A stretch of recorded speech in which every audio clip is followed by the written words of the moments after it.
자, 2023년도 1학기 2차 지필평가 은혜중학교 3학년 학생을 대상으로 사회 팁을 드리겠습니다. 지금 다른 학급들은 수업 시간인데 선생님이 수업이 없는 시간을 틈타서 빈 교실을 알아봤더니 빈 교실이 없네요. 그래서 그냥 칠판 사용을 하지 않고 그냥 설명으로 팁을 주도록 하겠습니다. 자, 1학기 마지막 시험이니까 잘들 보시고요. 그 다음에 선생님이 12문제를 냈고 김일 선생님이 13문제를 냈습니다. 그래서 객관식만 25문제, 그래서 25점, 1차 지필평가가 25점, 수행평가가 50점, 그래서 100점 만점으로 1학기 종합성적이 나갑니다. 그래서 마지막 여러분들의 1학기 성적의 마지막 지필평가이기 때문에 여러분들이 잘 공부해서 좋은 성적을 거두시기를 바랍니다. 자, 먼저 선생님이 낸 것은 입법부, 사법부, 행정부 이 세 가지에서만 냈어요. 자, 경제 부분에선 내지 않았습니다. 그래서 입법부, 사법부, 행정부 쉽죠. 그래서 입법부, 첫 번째 입법부. 자, 입법부에서는 그 입법부가 만들어진 계기, 각 대표들이 모여서 법률을 만들고 하는 입법부가 만들어진 계기가 있어요. 책에 있으니까 정리해 두시기 바라겠고요. 두 번째는 입법부, 행정부, 사법부에서 가장 중요한 것이 있다고 그랬어요. 책에는 없는데 선생님이 설명한 게 있어요. 그래서 이 세 가지 권력이 국가에서 가장 큰 권력으로 존재하면서 이 세 가지 권력의 어떤 관계가 있습니다. 관계에 대해서 설명한 것이 있어요. 정리해서 알아두시면 되겠습니다. 어렵지 않습니다. 자, 그 다음에 세 번째는 입법부의 역할. 그러니까 무슨 말이냐면 의회 제도잖아요. 그래서 입법부, 즉 다시 말해서 국회의 역할, 국회가 하는 일, 담당하는 일에 대해서 정리를 해 두시면 되겠습니다. 자, 그 다음에 국회의 역할 중에서 대통령을 견제하는 역할들이 있어요. 그 다음에 대통령과 같이 해서 어떤 공무원을 임명하는 그러한 국회 동의를 얻어야 되는 그런 부분들이 있어요. 그런 것들을 같이 무슨 얘기인지 아시죠? 정리해 두시면 좋겠습니다. 자, 그 다음에 국회의 기능, 국회의 기능과 거리가 먼 것은 이렇게 해서 한 문제를 냈어요. 그래서 국회의 역할, 국회의 기능, 그 다음에 국회가 행정부를 견제하는 수단, 행정부와 협력해서 하는 일, 이런 것. 그래서 입법부에서 하나, 둘, 셋, 넷, 5문제 정도가 나왔네요. 굉장히 많이 나온 거예요. 자, 그 다음에 입법부에서 한 문제 더 나왔네요. 입법, 국회의 권한에 대한 문제가 또 한 문제 더 나왔어요. 그래서 입법부에서 6문제가 나왔습니다. 그래서 정리해 두시면 되겠습니다. 그 다음으로 넘어가서는 행정부죠. 자, 행정부. 정부는 행정부와 대통령으로 나누죠. 그래서 자, 행정부에 대해서는 가장 중요한 것이 대통령의 권한이에요. 대통령의 권한은 어떤 것들이 정리해 두시면 되고요. 그 다음에 대통령이 할 수 있는 일이 권한이죠. 그 다음에 대통령의 권한 중에서 입법부와 사법부를 견제할 수 있는 권한이 있어요. 특별히 입법부를 견제할 수 있는 권한이 있고, 그 다음에 입법부와 같이 입법부의 승인을 얻어야만 할 수 있는 일들이 한 가지가 아니고 여러 개가 있어요. 그 여러 개를 여러분들이 정리를 잘 해 두시면 되겠습니다. 그 다음에 행정부에는 여러 부처들이 있죠. 여러 부처들이 있어요. 통일부도 있고, 그죠? 교육부도 있고, 문화관광부도 있고, 많이 있죠. 여러 부처들의 역할, 하는 일, 그런 것들에 대해서 정리해 두시면 되겠습니다. 그래서 행정부에서는 5문제가 나왔어요. 행정부에서는 5문제. 그 다음에 사법부에서는 사법부는 법원과 헌법재판소로 나누죠. 그래서 법원이 어떻게 구성되어 있고 그 부분 법관, 대법관과 법관으로 구성되어 있다. 그 대법관은 어떻게 선출이 되고 법관은 어떻게 선출이 되는지, 몇 명으로 구성이 되어 있는지, 그 다음에 법원의 역할 정리해 두시면 되겠고요. 그 다음에 법원과 헌법재판소는 서로 분리가 되어 있어요. 그래서 서로 권한도 따로 분리가 되어 있는 것을 명시하고, 그 다음에 헌법재판소가 하는 일, 헌법재판소는 어떻게 구성이 되고, 헌법재판소에 구성된 사람들은 어떻게 누가 뽑고, 그런 것들, 그 다음에 헌법재판소의 역할, 권한, 하는 일, 헌법에 대한 것만 하죠. 그래서 그 종류가 한 5가지 이상이 되죠. 그런 역할들에 대해서 정리를 해 두시면 되겠습니다. 그래서 여기까지는 선생님이 12문제를 냈고요. 그 다음에 김효일 선생님이 낸 것은 도시화에서 2문제가 나왔습니다.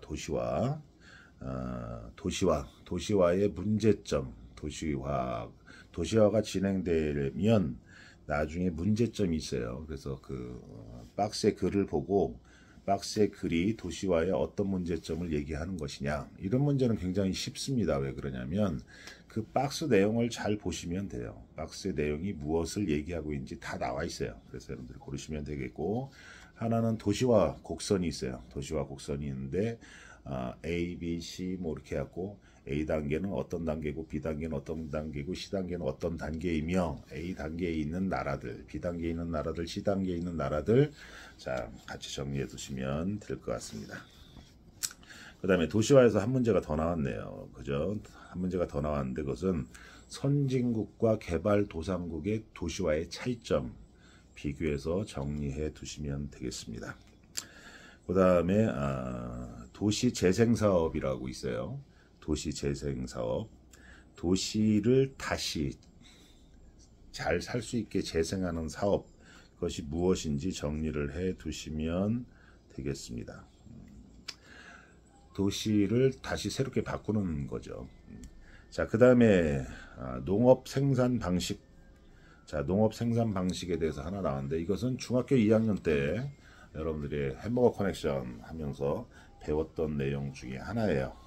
그래서 공부를 안 해도 맞힐 수 있을 것 같고, 농업 생산 방식에 대해서 정리를 해 두시면 되겠습니다. 그 다음에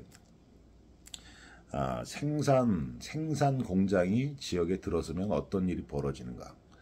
요거는 여러분들은 잘 맞힐 수 있을 것 같아요. 왜 그러냐면 평택에 삼성이 들어왔잖아요. 삼성이 들어오면서, 생산 공장이 들어오면서 평택에 많은 변화를 일으켰어요. 그 변화가 무엇인지를 같이 비교해서 생각하시면 답은 금방 나옵니다. 자, 그 다음에 농업 생산의 세계화의 문제점. 코로나19로 인해서 농업 생산은 됐는데 그것이 수출이 막혔죠. 그죠? 베트남의 쌀, 그다음에 우크라이나의 밀 수출이 막히면서 벌어지는 현상이 있어요. 문제점이 있어요. 그 문제점에 대해서 정리를 해 두시면 되겠습니다. 그 다음에 다국적 기업은 여러 나라에 지점을 설치해서 생산 활동을 하고 있는 대기업을 얘기해요. 여러 나라의 공장들이 설치되어 있고 진출한 기업들을 다국적 기업이라고 합니다. 다국적 기업의 생산 공장들이 시대별로 이동한 게 있어요. 1960년대, 70년대, 80년대, 90년대에 다국적 기업들이 어떻게 이동이 되었는지를 비교해서 정리해 두시면 되겠습니다. 그 다음에 다국적 기업의 입지 지역.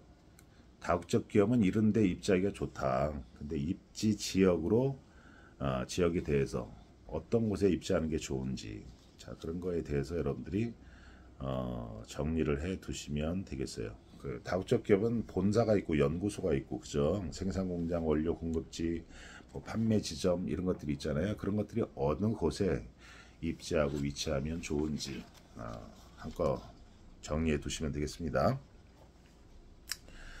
그 다음에 산업, 세계화 각 나라들이 서로 교통하고 왔다 갔다 하면서 세계가 하나의 생활 시장으로 되어 있다. 이게 세계화잖아요. 세계화. 그런데 산업도 세계화가 돼서 서로 나라들끼리의 교류가 커졌어요. 그래서 무형 산업이 있어요. 무형.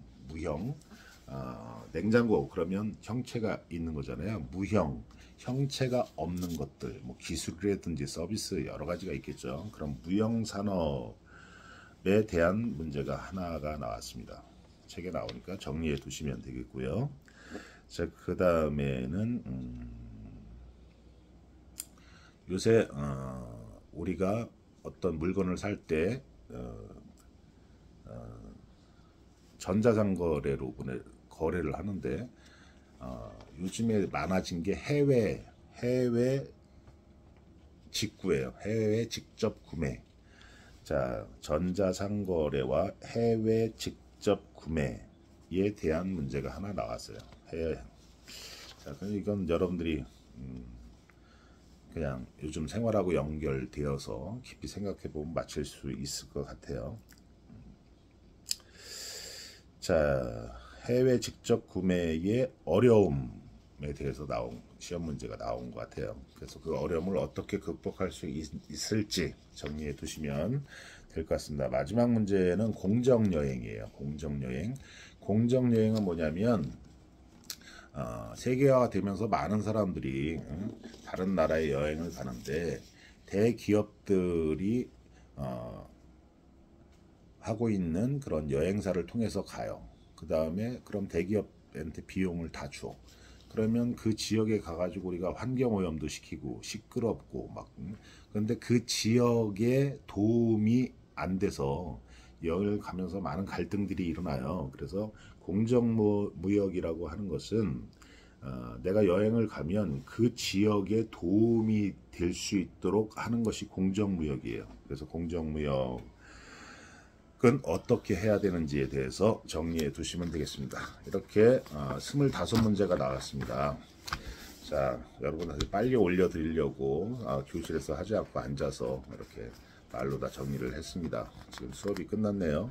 자, 영상을 올려야 되니까 자 다시 한번 리바이벌해서 듣고 정확히 얘기해 줬으니까 여러분들이 잘 정리해서 준비하시면 좋은 성적을 얻으실 수 있을 것 같습니다. 좋은 성적을 얻어서 1학기를 잘 마무리하시고 다가오는 여름방학을 즐겁게 맞이하는 여러분들 되시기 바랍니다. 감사합니다.